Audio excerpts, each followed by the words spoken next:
Bien, entonces les estaba diciendo que cualquiera sea la posición que tenga este mecanismo, cualquiera sea este θ2, que dé una configuración distinta en el sentido de que va a tomar otra forma el mecanismo, el mismo mecanismo, otra forma porque va a cambiar su posición, pero para cualquiera de esas posiciones, esta distancia BA o la distancia A2 o la distancia BO4 se va a mantener constante.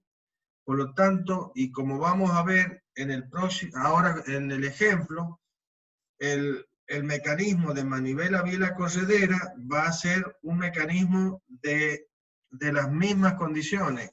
Es decir, ambos mecanismos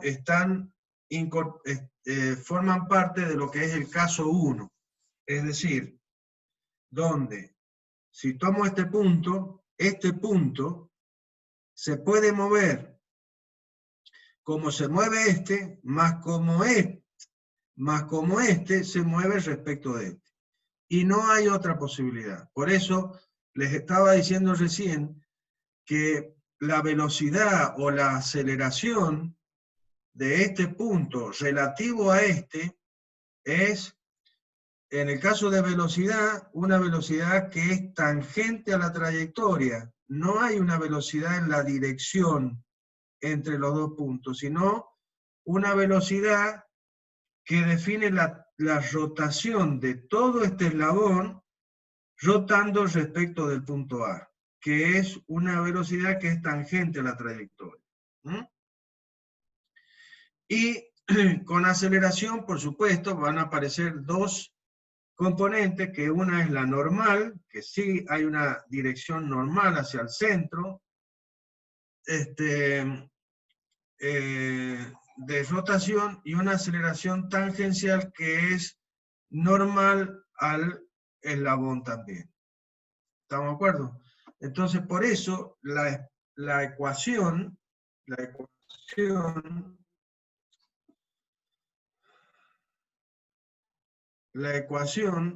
cada vez que planteamos de B mirada desde O4 o de B mirada desde A, tiene dos términos. La aceleración de B es la que tiene es la aceleración que tiene el punto A, más la aceleración que tiene el punto B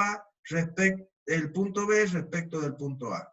O sea, tenemos dos términos, nada más. Aceleración de traslación más aceleración de rotación. Eso me da la aceleración absoluta de este punto mirada desde mi sistema absoluto.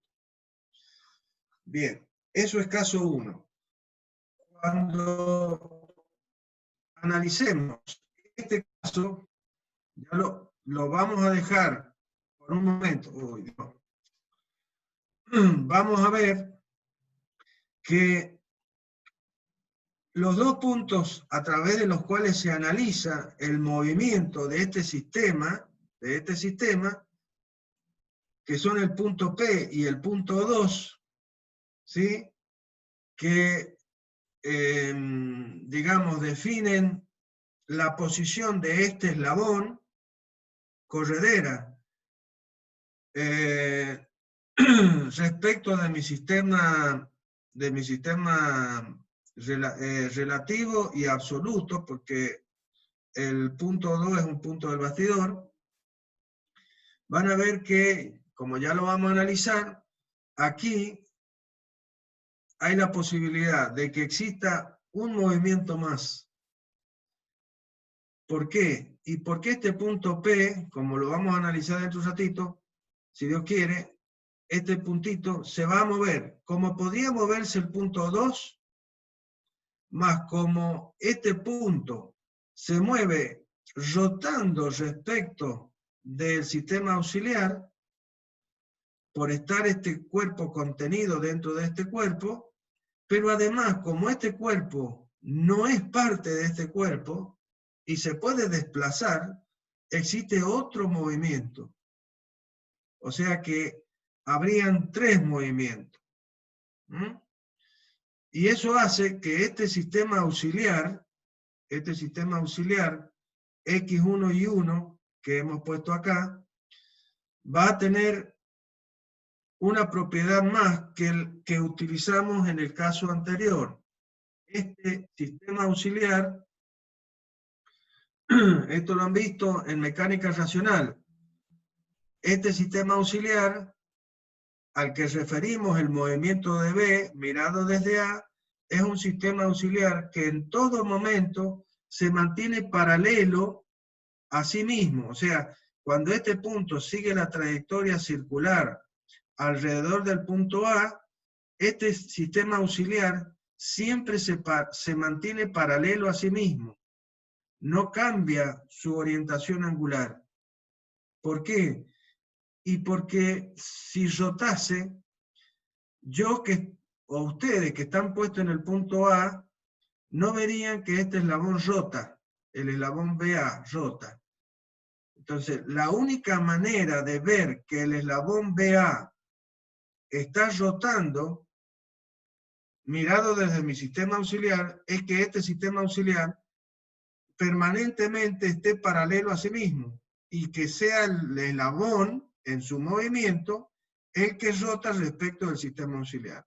Entonces, visto así y dibujado así, este sistema auxiliar móvil siempre va a ser paralelo al sistema absoluto. Nunca va a cambiar su orientación angular. ¿Y eso es por qué? Porque estamos dentro del caso 1, donde solamente tengo que ver cómo rota este eslabón respecto de este sistema auxiliar. Pero aquí, como vamos a ver, desde mi sistema auxiliar, ahora voy a ver, además de la rotación que tiene este vector posición, ¿sí? Vamos a tener que este vector posición va a cambiar su módulo, porque me está definiendo la posición de este punto que pertenece a este eslabón, moviéndose a lo largo de este otro eslabón. Entonces me va a aparecer un tercer movimiento. Y si yo mantengo a este sistema auxiliar, lo mantengo quieto, fijo ahí, coincidente con el sistema X y absoluto, una persona que mira el movimiento de P respecto del sistema auxiliar va a ver que va a haber rotación y deslizamiento, o sea, va a haber un movimiento complejo. Y el método del movimiento relativo, por lo que hemos visto, lo que busca es descomponer los movimientos complejos en movimientos simples. Entonces, para que el observador que está puesto en el sistema auxiliar vea solamente uno de los movimientos, es que el sistema auxiliar debe asumir, se puede decir, asume, toma, hace suyo, son distintos sinónimos, el movimiento de rotación del eslabón grande, del eslabón, ¿sí? Entonces el sistema auxiliar rota con el eslabón. Más aún se dice ahora que el eslabón está adherido al sistema auxiliar y rota con la rotación del sistema auxiliar. Entonces, una persona colocada en el origen del sistema auxiliar no se va a dar cuenta ni que se traslada, si pudiera trasladarse, si este punto no perteneciera al bastidor, tampoco se da cuenta que rota, solamente ve desde el sistema auxiliar que este bloque se aleja o se acerca. O sea, ve esta velocidad que estamos viendo acá, esta velocidad de deslizamiento. Quiero hacer esta salvedad para que vayan viendo y recordando estos temas. Esto representa el caso 1, el caso 2, perdón, donde dos puntos, o sea, donde yo defino el movimiento del sistema a través de dos puntos que no pertenecen al mismo cuerpo, o sea, pertenecen a cuerpos diferentes. Yo puedo considerar que este punto P es un punto que está ahí en la orilla y pertenece tanto al eslabón, a este eslabón corredera, como a este eslabón que está colocado acá. Lo normal es analizar este movimiento a través de un punto que pertenece a este cuerpo y un punto que pertenece a este cuerpo, que normalmente es el punto respecto del cual rota el eslabón, como vamos a ver. Bien, entonces, el sistema auxiliar ahora, este sistema auxiliar que vamos a usar, va a ser un sistema auxiliar que además de poder trasladarse, si pudiera, va a poder rotar. Y eso va a generar que las ecuaciones a las que vamos a llegar van a ser diferentes a las que usábamos en el caso 1, en el sentido que va a tener más términos nada más. Bueno, dicho esto, voy a volver a la ejercitación. Después vamos a volver a esto.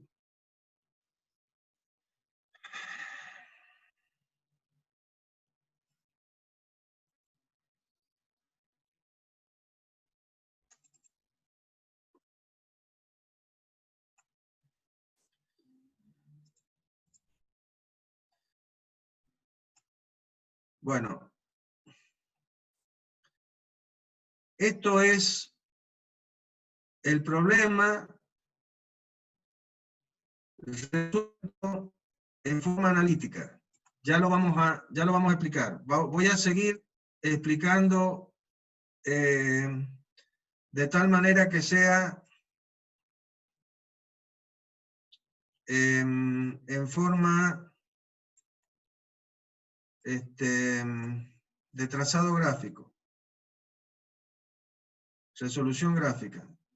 De cualquier manera, todo esto se lo vamos a subir nosotros. O no sé si ya está subido, Manuel. No, eso todavía no está subido, ahora lo vamos a subir. Ahora lo deberíamos subir para que... Sí, para que ellos lo tengan y puedan ver. Bueno, esto representaría un ejemplo cualquiera que está en el Gibeler. Simple, sencillo. ¿Sí? El Gibeler, que ustedes lo deben conocer, ahí hay un montón de problemas y de ahí sacamos los problemas, para que tengan idea. Seguimos con un ejemplo simple, que es un cuadrilátero cualquiera, ¿sí? Entonces, resolución gráfica, cuadrilátero articulado, manivela balancín. Voy a ir más rápido ahora porque he tratado de, en la explicación primera, he tratado de decirles todo lo necesario, pero tengo que ir más rápido ahora. Bien, entonces este sería el caso de un mecanismo de cuadrilátero articulado, o sea, tenemos el bastidor AD, el eslabón de entrada AB, el acoplador BC y el balancín CD. Como siempre, vamos a conocer toda la geometría, se sobreentiende que hemos sintetizado el mecanismo y que conocemos las longitudes de todas las barras. Por un análisis de posición, habremos determinado todos los valores de tita 3, tita 4, para todos los tita 2 correspondientes al eslabón de entrada. Pero nosotros vamos a, y además voy a conocer la velocidad angular de entrada y la aceleración angular de la entrada. ¿Por qué? Por lo que ya hemos dicho un montón de veces, y es pregunta de parcial, esto es un mecanismo de un grado de libertad. Entonces debo conocer todo lo referente a uno de los eslabones para poder solucionar. Bien, acá vamos a analizar velocidades y aceleraciones a la vez.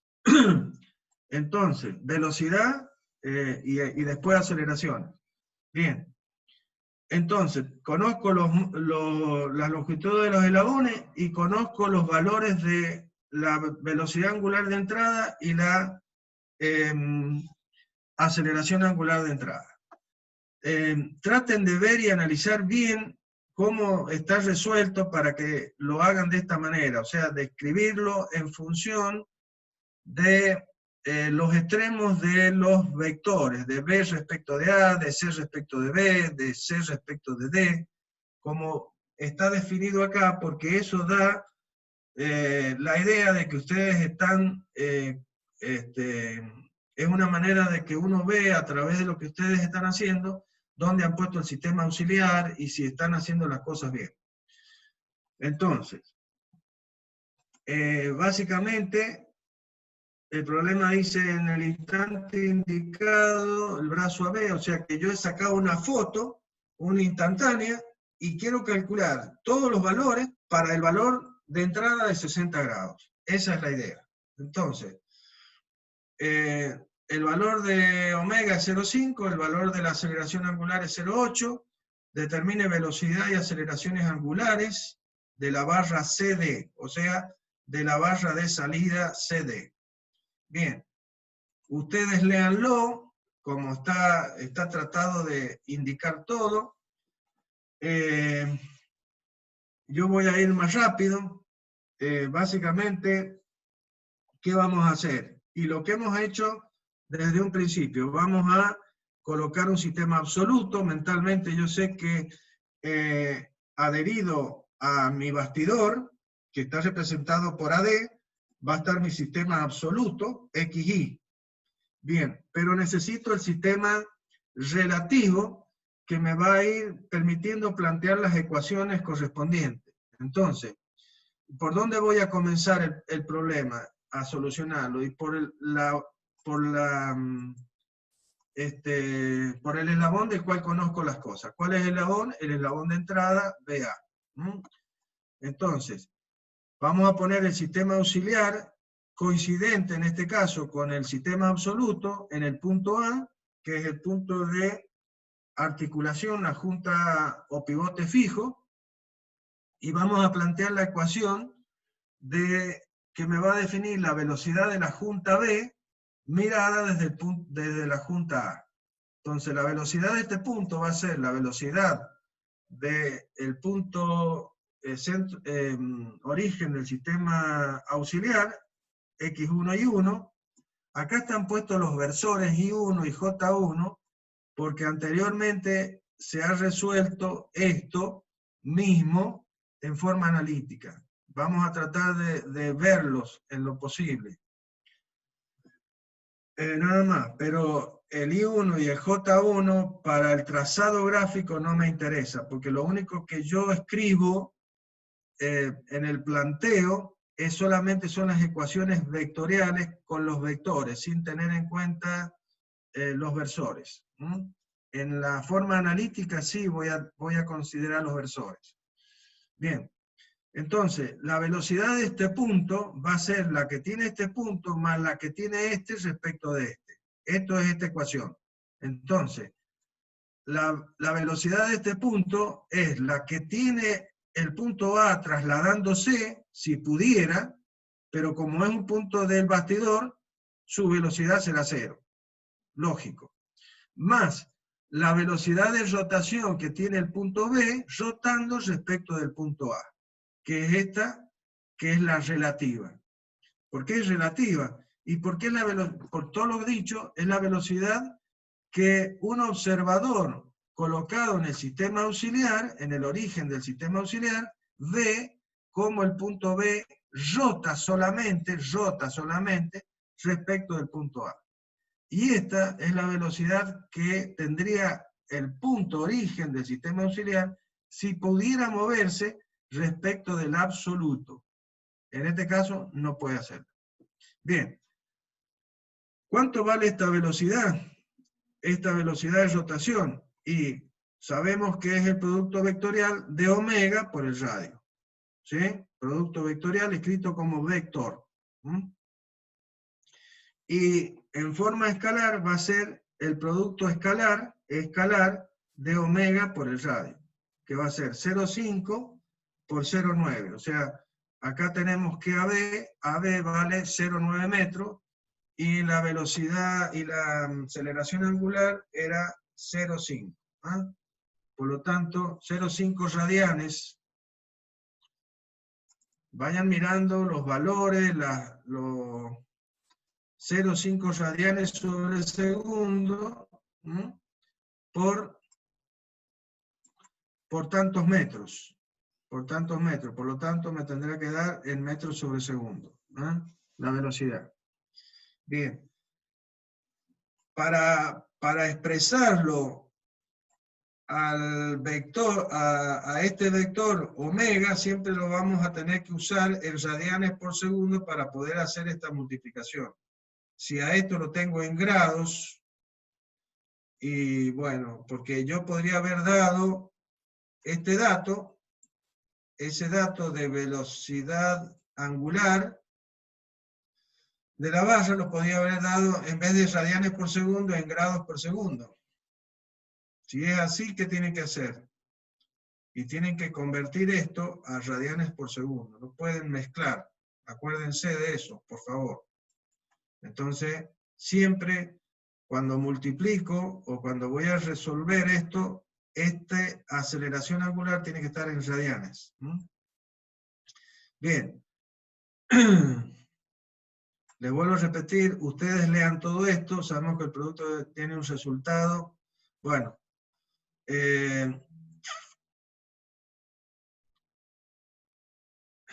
realmente se los tendría que indicar, o sea, sabemos que el producto vectorial, por eso acá hemos tratado de indicarles todo para que ustedes no tengan ningún problema. Sabemos que el producto vectorial tiene por resultado un vector que es perpendicular a los dos multiplicandos. ¿Ah?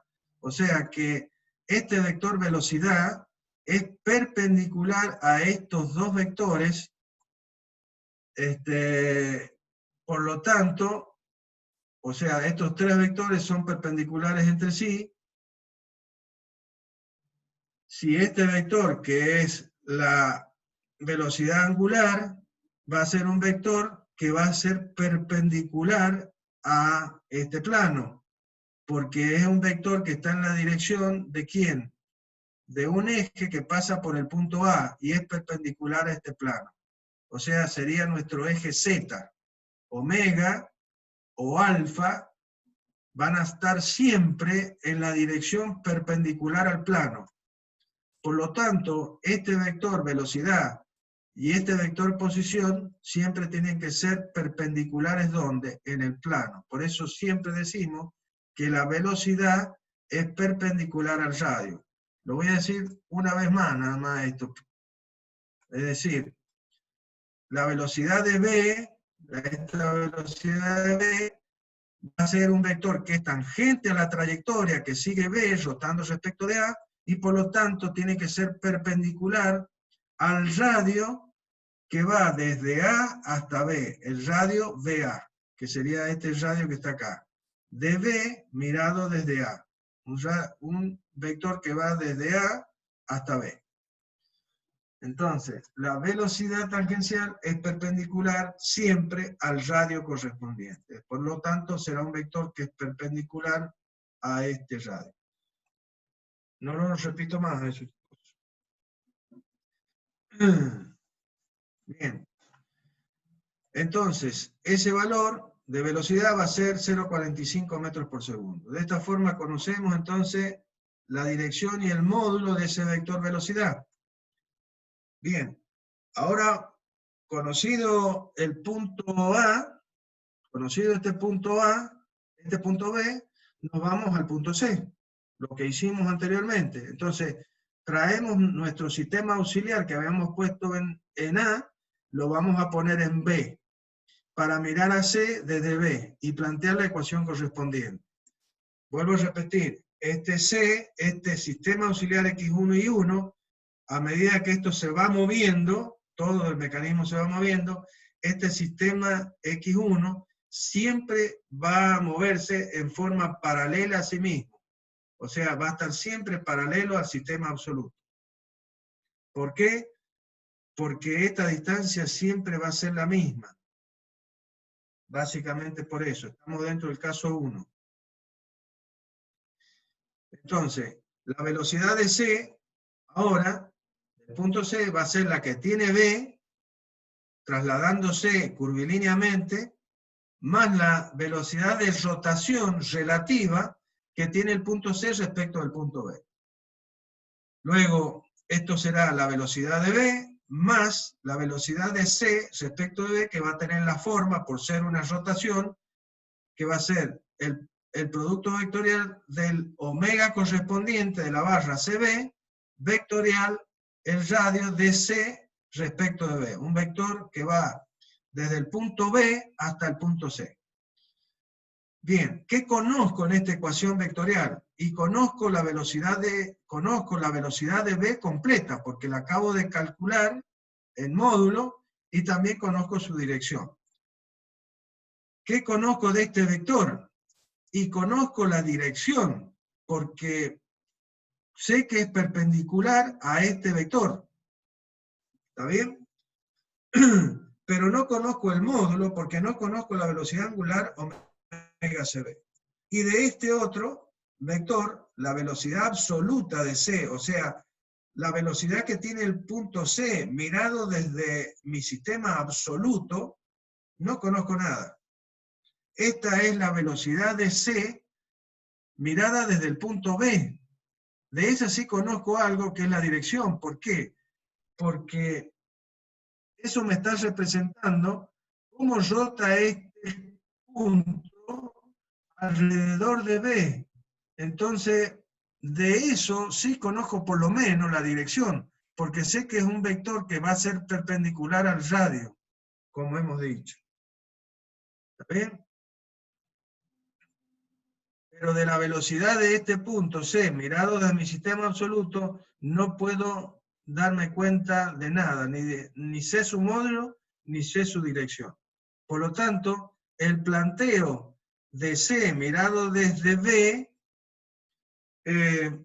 me genera en el planteo tres incógnitas, porque yo tengo tres incógnitas, dos incógnitas acá y una incógnita acá. Y esto representa dos ecuaciones con dos incógnitas. Con tres incógnitas, perdón. Puede soportar hasta dos incógnitas nada más, pero tengo tres. Dos acá y una acá. ¿Por qué esto representa una ecuación con un sistema de dos ecuaciones? Por lo dicho anteriormente, estos son vectores. Y cada uno de estos vectores tiene una proyección sobre el eje de las X y sobre el eje de la Y. Cada uno de estos vectores. Eso me da como resultado una ecuación de las proyecciones sobre X y una ecuación de las proyecciones sobre Y, que es lo que se hace en forma analítica. Bien. Entonces, ¿qué vamos a hacer? Acá se nos dice, a lo que acabo de decir, está escrito acá. Entonces, ¿qué tendremos que hacer? Y tendremos que plantear, como dice acá, entonces tendremos una ecuación con tres incógnitas.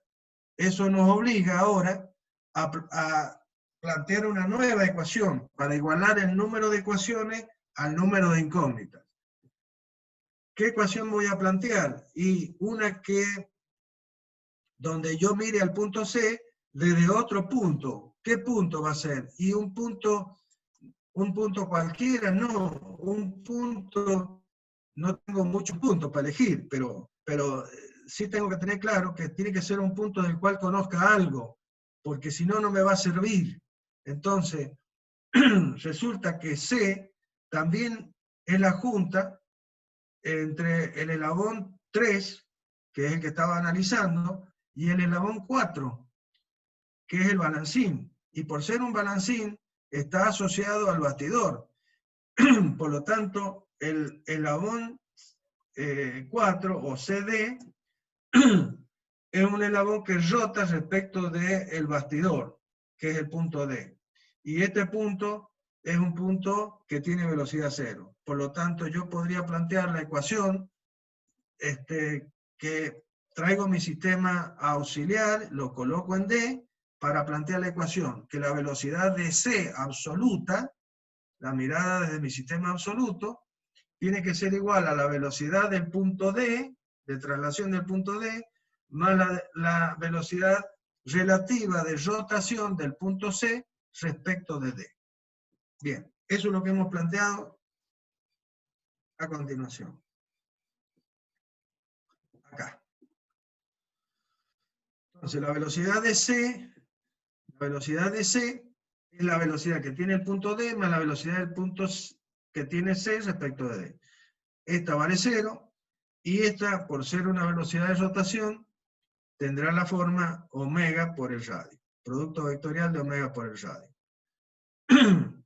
¿Qué conozco de esta? ¿Qué conozco? Y conozco su dirección, porque yo sé que esta velocidad tangencial, ¿sí? Va a ser perpendicular a su radio correspondiente, porque es tangente a la trayectoria. Por lo tanto, la velocidad absoluta de C va a ser igual a la velocidad relativa tangencial de rotación de C respecto de D. Finalmente, yo podría igualar las dos ecuaciones escritas. La anterior, que es lo que hacemos. Entonces, esta ecuación, velocidad de C absoluto, es mirado desde B, ¿sí? Con la velocidad, la misma velocidad de C, pero vista desde el punto D. Eso es lo que estamos igualando acá. Entonces, igualamos esas dos ecuaciones. Esto es velocidad de C, mirada desde D, igualada a la misma velocidad de C, pero mirada desde B. Entonces, en esta nueva ecuación, ¿cuántas incógnitas tengo? Y tengo dos nada más, porque esta sé que su dirección es la de la perpendicular al radio CD, no conozco su módulo porque no conozco omega, y esta me plantea el mismo problema. Esta yo sé que la velocidad de rotación del punto C mirado desde B, que tiene que ser perpendicular a su radio correspondiente, pero no conozco su módulo porque no conozco omega CB. Y de la aceleración del punto B, conozco todo. Entonces, esto me va a permitir, ya sea analíticamente o ya sea gráficamente, poder solucionar este problema. ¿Estamos de acuerdo? Analíticamente, porque, vuelvo a repetir, es una ecuación vectorial que representa dos ecuaciones escalares, y por lo tanto, como tiene dos incógnitas nada más, puedo resolverla. Y desde el punto de vista analítico, gráfico, si me dejan hacer una semejanza, podría decir así, no, una semejanza, una similitud, esto son tres vectores, el trazado de tres vectores. Ese trazado de tres vectores tiene que darme una figura cerrada, porque dice que este vector tiene que ser igual a la suma de estos otros dos vectores. Por lo tanto, esto me tiene que dar una figura cerrada. Y si son tres vectores, ¿qué figura me va a dar? Un triángulo, como hemos visto. Ahora, de ese triángulo yo conozco un lado, que es el lado que está representado por este vector de velocidad. Por lo tanto, conozco un lado en módulo, en dirección, en todo, y dos vértices de ese triángulo. ¿Y qué más conozco? Y yo conozco las direcciones de los otros dos lados. No los conozco a los módulos de los otros dos lados, pero sí las direcciones. Por lo tanto, si yo puedo trazar estas dos direcciones por los extremos de por los vértices correspondientes, voy a definir el tercer vértice y por lo tanto la solución. O sea, voy a obtener el trazado vectorial de esta ecuación. Me parece que espero que me hayan entendido. Estoy haciendo una similitud nada más, pero básicamente es un trazado vectorial. Entonces, ¿cómo hacemos el trazado? Y, de vuelta, yo conozco de esta ecuación a este vector en módulo, dirección y sentido. Todo lo conozco. Acuérdense que los atributos de un vector son 4. Módulo, dirección, sentido y punto de aplicación. Bien, de este vector, que es la velocidad de B, que es la velocidad del punto B, que es la junta correspondiente al eslabón, al eslabón de entrada, con el eslabón acoplador, yo conozco y puedo trazar ese vector completamente, es decir, sé su dirección, es perpendicular al eslabón correspondiente BA. Entonces, lo que vamos a trazar, una perpendicular al eslabón BA. O sea, acuérdense que el eslabón BA también está representado por el vector posición RBA. Bien, entonces trazo una dirección perpendicular al eslabón correspondiente. Elijo un punto cualquiera, el que a mí se me ocurra sobre esa línea trazada. A partir de esa línea, con una determinada escala, voy a representar un vector con tantos centímetros igual al módulo de ese vector. ¿Está bien?